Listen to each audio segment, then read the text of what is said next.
பிரம்மரிஷி பத்ரிஜி அவர்களுக்கும் பெரிய புராணத்தை அளித்த சேக்கிழார் அவர்களுக்கும் 63 நாயன்மார்களை பற்றி சிந்திக்க இந்த வாய்ப்பை அளித்த அனைத்து மாஸ்டர்களுக்கும் நன்றிகளையும் வணக்கத்தையும் தெரிவித்துக் கொண்டு இன்று நாம் சிந்திக்க இருப்பது அழகு என்றால் சுந்தரம்.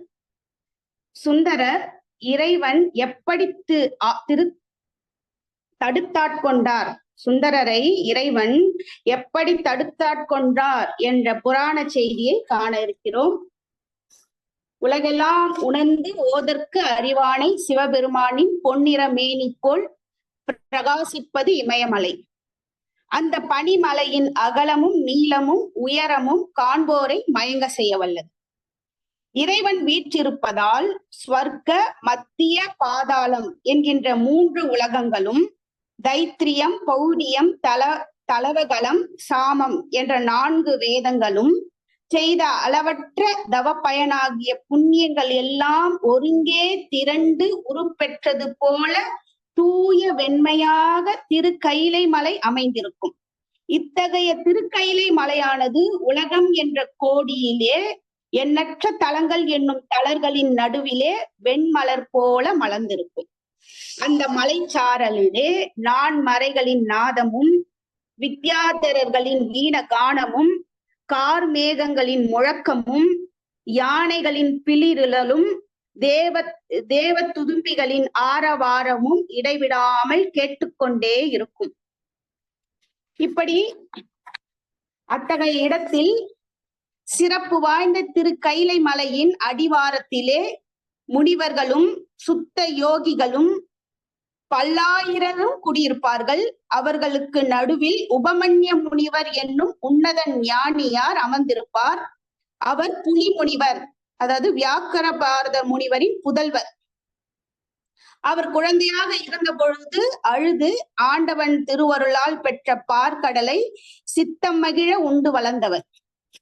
ஒரு சமயம் அவர் மற்ற முனிவர்களுடன் சிவயோகியர்களுடனும் வேதாந்த ஆராய்ச்சிகள் செய்து கொண்டிருந்தார்.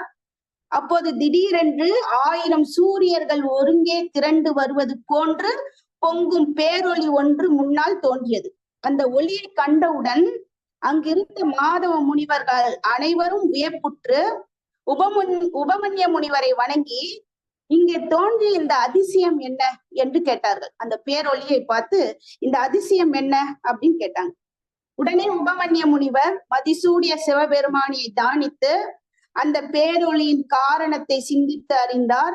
பிறகு அவர் முனிவர்களை நோக்கி, எம்பெருமானின் திருவருளால் திருக்கைலையில் இருந்து தென் திசையை அடைந்த திருநாவலூரில் தோன்றி வளர்ந்த வன்தொண்டன் என்னும் சுந்தரமூர்த்தி மீண்டும் எம்பெருமானின் திருவருளால் நம் திருக்கைலைக்கு திரும்பி வருகிறார் என்று கூறினார்.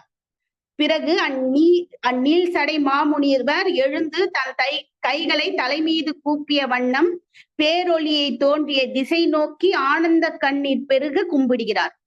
மற்ற முனிவர்கள் தங்கள் சந்தேகத்தை தெளிவித்துக் கொள்வதற்காக அவரை நோக்கி, மாமுனிவரே, நித்தியமான சிவபெருமானின் தாமரை மலர் போன்ற திருவடிகளை பற்றி வேறு எவரையும் எதையும் வணங்காத தாங்கள் இந்த ஜோதியை கண்டதும் கரம் குவித்ததுக்கு எதற்காக என்று கேட்டார்கள்.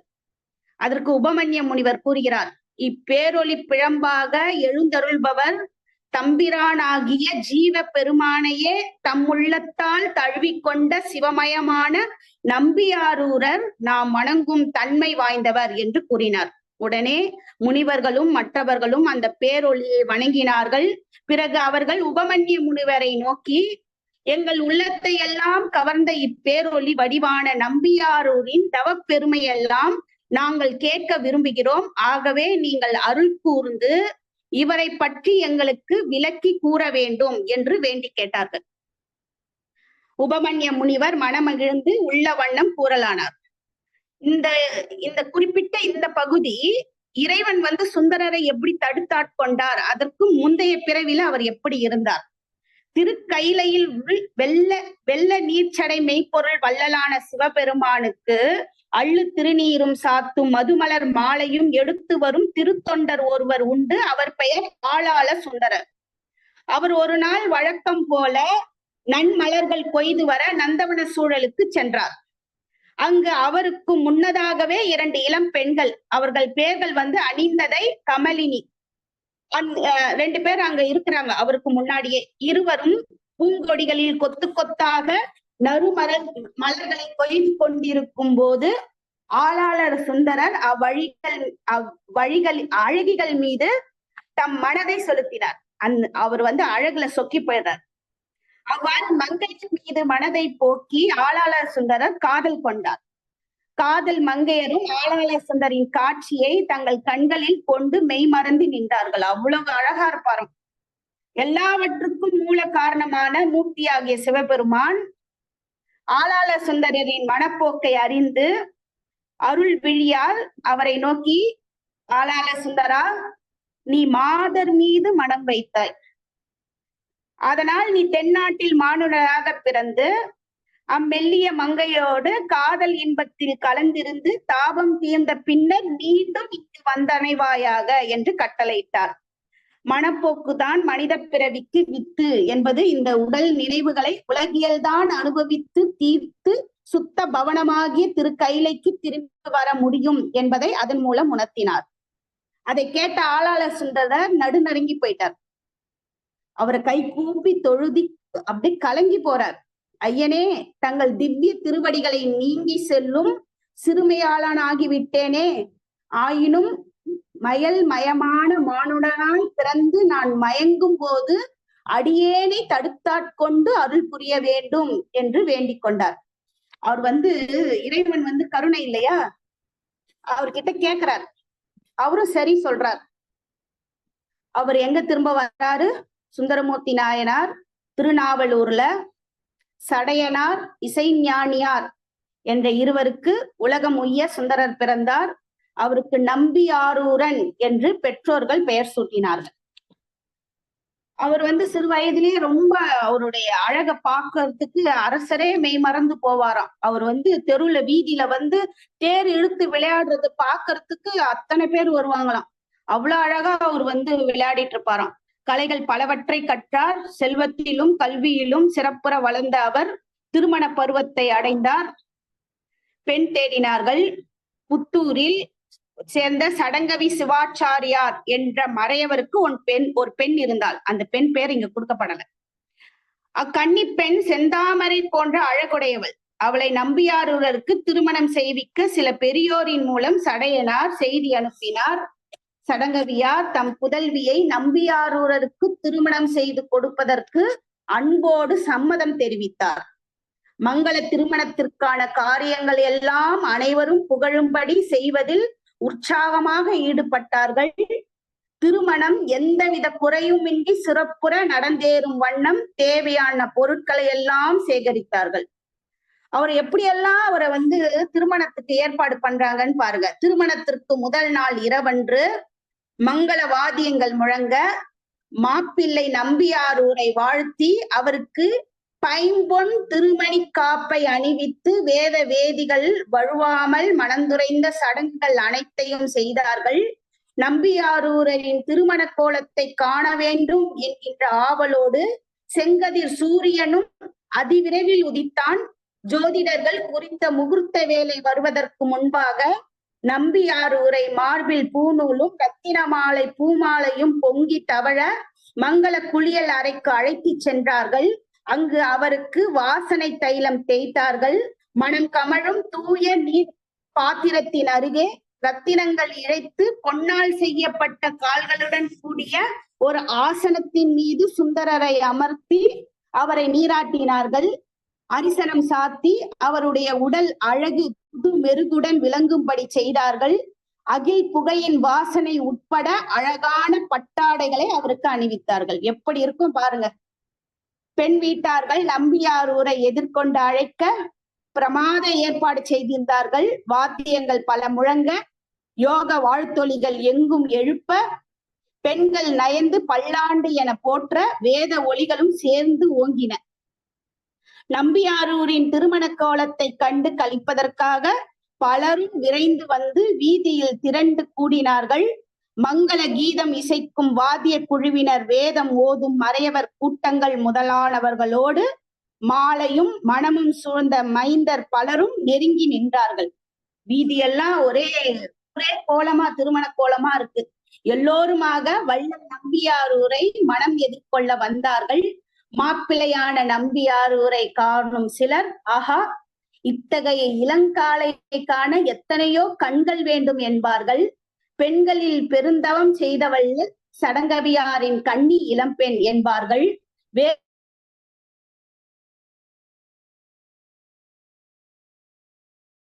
போட்டுறாங்க பாருங்க. வள்ளல் நம்பியாரூரார் புதுமண கோலத்தோடு குதிரை மீது சென்று வாசனை வீசும் திருமண பந்தல் முன்னால் வந்து நின்றார். அங்கு பெருமழை பொழிய போகும் மேக கூட்டத்தின் பெரும் முழக்கம் போல் வெண் சங்குகள் எல்லாம் முழங்கின. நம்பியாரூரர் தம் குதிரையை விட்டிறங்கி திருமண பீடத்தில் அமர்ந்தார். அப்போது ஒரு சம்பவம் நிகழ்ந்தது. இவ்வளவும் இமேஜினேஷன் பண்ணிக்கங்க. அப்ப நம்பியாரூரர் எப்படி ஏன் வந்து அழுத இந்த அப்படி ஒரு இந்த சூழ்நிலைக்கு ஆயிட்டார், இந்த உலக பூமி சூழ்நிலைக்கு அவர் ஆயிட்டார். முன்பு திருக்கையிலையில் ஆளாளர சுந்தரர் இரு பெண்கள் மீது காதல் கொண்டதால் அவரை பூமியில் மானுடராக பிறக்கும்படி சிவபெருமான் கட்டளையிட்ட போது சுந்தரரை சமயத்தில் தடுத்து அடிமை கொள்வதாக வாக்களித்த வல்லாக இந்த சிவபெருமான் தம் மனதில் நினைத்து கொண்டு ஒரு புதிய அந்தணர் வடிவம் தாங்கி வந்தார். இறைவனே வந்தாரு இவரை தடுக்க செய்யறதுக்கு. மணப்பந்தலில் மணவினை துவங்கும் நேரத்தில் அவர் நம்பியாரூரின் எதிரில் சென்று சபையினர் முன் நின்று அங்கிருந்த பெரியோர்களை பார்த்து, எல்லோரும் நான் சொல்லுவதை கேளுங்கள் என்றார். அவர் எப்படி வருவாருன்னா ஒரு வயசான கோலத்துல வரார். அதை கேட்டதும் அந்தண பெருமக்களும், பெரியவரே, வரவு நல்வரவு ஆகுக, நாங்கள் செய்த தவத்தால் தான் இங்கு வந்திருக்கிறீர்கள், நீ சொல்ல வந்ததை சொல்லும் என்றார்கள். வார்த்தைகள்ல எத்தனை அழகு பாருங்க. சிவபிரானாகிய முதியவர் உடனே நம்பியாரூரை நோக்கி, உனக்கும் எனக்கும் உள்ள உடன்பாட்டால் முன்னம் ஒரு பெரும் வழக்கு இருக்கிறது. அந்த வழக்கை முடித்த பிறகுதான் உன் திருமணத்தை நீ நடத்த முயல வேண்டும் என்று மொழிந்தார். உடனே நம்பியாரூரர் அம்முதியவரை நோக்கி, என்னிடம் உமக்கு ஒரு வழக்கு உண்டு என்றால் அந்த வழக்கை முடிக்காமல் நான் திருமணம் செய்து கொள்ள மாட்டேன். ஆகையால் முதலில் வழக்கை கூறும் என்றார். கேளும் மறையோர்களே, இந்த நாவலூரன் எனக்கு ஆட்பட்ட அடியான், எனக்கு உடமையான அடிமை. இதுதான் நான் சொல்ல வந்த வழக்கு. அந்த கிழவரின் பேச்சை கேட்டு திகைத்தார்கள். எல்லோரும் குமரினார்கள். சிலர் அவர் மீது கோபம் கொண்டு சீறி எழுந்தார்கள். சிலர் அவரை பார்த்து ஏளனமாக சிரித்தார்கள். மாப்பிள்ளையான திருநாவலூரரும், ஆஹா, இந்த வேதியர் கூறும் வசனம் வெகு நன்றாக இருக்கிறதே என்று ஏளனமாக செய்து சிரித்தார். அவருடைய சிரித்த முகத்தை நோக்கி கிழவர் சினத்துடன் நடுங்கி உத்தரிய துகில் நழுவி விழுந்து விடாதபடி ஒரு கையால் தாங்கி பிடித்து கொண்டு வேகமாக தள்ளாடி நடந்து வந்து நம்பியாரூரருக்கு முன்னால் எதிர் நின்று, ஓஹோ, அந்த காலத்தில் உன் அப்பனுக்கு அப்பனான உன் பாட்டன் எனக்கு ஆள் அடிமை ஓலை எழுதி கொடுத்திருக்கும் போது நீ இன்று சிரித்தது ஏனடா என்று கேட்டார். பித்தனும் ஆக பின்னும் பேயனும் ஆக என்னை நீ எத்தனை தீங்கு சொன்னாலும் நான் எதற்கும் வெட்கப்பட மாட்டேன். அப்படி என்னை பற்றி எத்தனை நீ பேசினாலும் அத்தனைக்கும் என்னை ஒன்றும் அறிந்து கொள்ளவில்லை என்றுதான் அர்த்தம். ஆகவே நீ வீணாக எதிர் நின்று விளையாட்டாக வித்தகம் பேச வேண்டாம். எனக்கு ஆளடிமையான நீ எனக்கு பணி செய்ய வேண்டும் என்றார். வழக்காடும் இவ்வேதியரின் வடிவத்தை பார்க்கும் போது என் உள்ளத்தில் அன்பு உருகி நிற்கிறது. சுந்தரர் சொல்றாரு, வழக்காடும் இவ்வேதியரின் வடிவத்தை பார்க்கும் போது என் உள்ளத்தில் அன்பு உருகி நிற்கிறது. ஆனால் இவர் பேசிய பித்த வார்த்தையோ உடனே கோபத்தையும் உண்டாக்கிறது. ஆளடிமை ஓலை ஒன்று உண்டு என்று இவர் சொல்கிறாரே, அதன் உண்மையை பார்த்து விடுகிறேன் என்று வன்தொண்டரான நம்பியாரூரர் தன்னை ஆட்கொள்ள வந்த அன்பு துணைவரை நோக்கி, வேதியரே, ஆளடிமை ஓலை ஒன்று இருக்கிறது என்று சொன்னீரே, அந்த ஓலையை எடுத்து காட்டுக அப்படின்னு சொல்லி கேக்குறாரு. அப்படி ஒண்ணு இருக்குதுன்னா அதை எடுத்து காட்டுங்க அப்படின்னு சொல்றாரு. திருநாவலூரில் இருக்கும் ஆதி சைவனாகிய ஆரூரன் எழுதி கொடுப்பதாவது, பெருமுனிவனான திருவெண்ணெய்நல்லூர் பித்தனுக்கு நானும் என் வழிமுறையில் வருகின்ற சந்ததியினரும் வழி வழியாக தொண்டு செய்து வருவோம் என்பதற்கு ஆதாரமாக உள்ளமும் புறமும் ஒருமைப்பட்டு இந்த ஓலையை எழுதி கொடுத்தேன், இதற்கு என் கையெழுத்து அப்படின்னு அந்த ஓலையை எடுத்து படிச்சு காட்டுறார். அந்தனருக்கு அந்தனர் அடிமையாதல் இல்லை, அந்தனர் அடிமையாதல் இல்லை என்னும் வழக்கத்தை உடைத்தெறிந்த அதிசயமான வழக்கில் அபூர்வமான வெற்றி பெற்ற புண்ணியமூர்த்தியான கிழவேதியார். இப்படி அவர் அந்த ஓலையெல்லாம் காமிச்சு அவர் அங்க இருக்கிறவங்க எல்லாரையும் நம்ப வச்சிடறாரு. வந்த வேலையை முடிச்சிடுறாரு. அததான் இங்க வெற்றி கொள்றாருன்னு சொல்றாங்க. அந்தனர் அடிமையாதல் இல்லை என்னும் வழக்கம் இருந்தாலும் கூட இவர் வெற்றி பெற்ற புண்ணிய மூர்த்தியான கிழவேதியினர் சபையினரை நோக்கி, எம்மை நீங்கள் ஒருவரும் அறியவில்லை என்றால் என்னோடு வாருங்கள் காட்டுகிறேன் என்று கூறி முன் நடந்தார். எல்லாரும் வாங்க சொல்லி அவர் முன்னாடி நடந்து போனார். சபையினரும் நம்பியாரூரரும் அம்முதியவர் பின்னால் சென்றார்கள். இவ்வாறு எல்லோரும் பின்தொடர முதியவரோ முன் நடந்து திருவருத்துறை என்னும் திருவெண்ணெய்நல்லூர் கோயிலுக்கு புகுந்து திடீரென்று மாயமாக மறைந்தார். பின்னால் வந்த சபையினரும் நம்பியாரூரரும் அம்முதியவரை காணாது திகைத்து நின்றார்கள். நம்பியாரூரா, ஒலி கேட்குது, இறைவனுடைய ஒலி. நம்பியாரூரா, நீ முன்பு கைலையிலேயே நமக்கு அணுகத் தொண்டனாக இருந்தாய். அப்போது ஒரு சமயம் கமலினி அணிந்ததை என்னும் இரு செடிமார் மீது நீ காதல் கொண்டு மனமலைந்தாய். அக்காதலை நீ அனுபவிப்பதற்காக நம்முடைய ஏவலின்படி மண்ணுலகில் மனிதனாக பிறந்தாய். உலகியல் சம்பிரதாய மனத்தால் துன்புறும் வாழ்க்கை உன்னை தொடராமல் அறுப்பதற்காக உன்னை நாம் தொடர்ந்து வந்து நல்லறிவு உள்ள அந்தணர்கள் முன்னிலையில் உன்னை தடுத்தாட்கொண்டோம் என்று கூறி முன்ன திருக்கையிலையில் நடந்தனவற்றை நம்பியாரூருக்கு உணர்த்தி அருளினார். ஆண்டவன் ஒலியை கேட்டதும் தாய்ப்பசுவின் குரலை கேட்ட இளங்கன்று போல் நம்பியாரூரர் ஆனந்தத்தில் கதறினார். அவருடைய கை கால் முதலென அங்கங்கள் எல்லாம் மயிர்ச்சிலிப்பு பெருகி எழுந்தன. அவர் தம் இரு கைகளையும் தலைக்கு மேல் தூக்கி கூப்பி தொழுதவாறு ஆனந்தம் பெருக மன்றாடியவாறே, அடியேனும் வலிய வந்து தடுத்தாட்கொண்ட செயல் திரு அம்பலத்தில் திருநடனம் ஆடும் தேவரின் திரு அருள் கருணையோ என்று அன்பு பெருக்கோடு விண்பினார். அழுதார், புரண்டார். நான் எவ்வளவு தப்பு பண்ணிட்டேன், எவ்வளவு மாயில சிக்கிக் கொண்டேன் அப்படின்னு சொல்லி நம்பியாரூரன் புலம்புகிறார், அழுகிறார். இறைவன் நம்மை பாடுக என்று அருள் கூர்ந்தார். இறைவனுக்கு பாடுறதுன்னா ரொம்ப பிடிக்குமா, இசைனா ரொம்ப பிடிக்கும். நம்பியாரூரர் தம் இரு கரங்களையும் சிரமேல் கூப்பி வணங்கி திருச்சிற்றம்பலத்தில் ஆடும் சிவபிரானின் பொற்பாதங்கள் மனத்தால் கும்பிட்டு, எனக்காக வேதியர் வடிவெடுத்து என்னை வழக்கின் மூலம் வென்று ஆட்கொள்ள வந்தீர். அதன் பயனை அடியேன் அறியவில்லை. அதை எனக்கு உணர்த்தி என்னை உய்ய கொண்ட பெருமானே, கோதிலா அமுதே, இன்று குணப்பெருங்கடலை நாயேன் எப்படி அறிந்து என்ன சொல்லி பாடுவேன் என்று மொழிந்தார். இறைவனையே கேட்கிறார், நீ பாடுன்னு சொல்லிட்டப்பா, நான் என்னன்னு சொல்லி பாடுறது? எனக்கு எப்படி தெரியும்? இந்த நாயனுக்கு எப்படி அறிந்து கொள்ள முடியும்? நீ வந்ததே எனக்கு தெரியலையே. என் முன்னாடி நிக்கிறவன் இறைவன் என்று கூட தெரியாத நான் எப்படி நான் உன்னை பாடுவேன் அப்படின்னு கேட்கிறார். அன்பரை ஆண்டவன் தம் அழகான கண்களால் அருளோடு நோக்கி, முன்பு என்னை பித்தன் என்றே மொழிந்தாய். அவர் சொன்னார் இல்லையா இறைவனை பார்த்து, நீ பித்தனாடா, நீ பைத்தியக்காரனா, எனக்கு இத மாதிரி எல்லாம் சொல்ற அப்படின்னு சொல்றாரு இல்லையா. அதனால அதையே சொல்றாரு. அதனால் என் பெயரை பித்தன் என்றே வைத்து பாடுவாயாக என்று கூறுறார். இறைவன் எடுத்து கொடுக்கிறார். நீ பித்தன் என்றே என்ன பாடு அப்படின்னு சொல்றார். அதுக்கு அழகாக நம்பியாரூரன், பித்தா பிறை சூடி பெருமானே எத்தால் மறவாடி நினைக்கின்றேன் மன துன்னை வைத்தாய் பெண்ணை தென்பால் வெண்ணை நல்லூர் அருட்டுறையுள் அத்தா உனக்கு ஆளாயே அல்லேன் எனலாமே அப்படின்னு பாடி கடைசியா முடிக்கிறார்.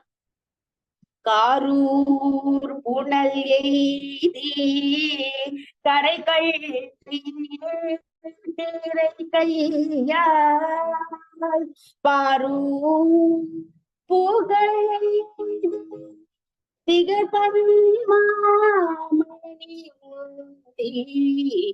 சீரூர் பெண்ணை தென்பால் வெண்ணை நல்லூர் அருட்டுறையுள் ஆரூரன் எம்பெருமாற்கு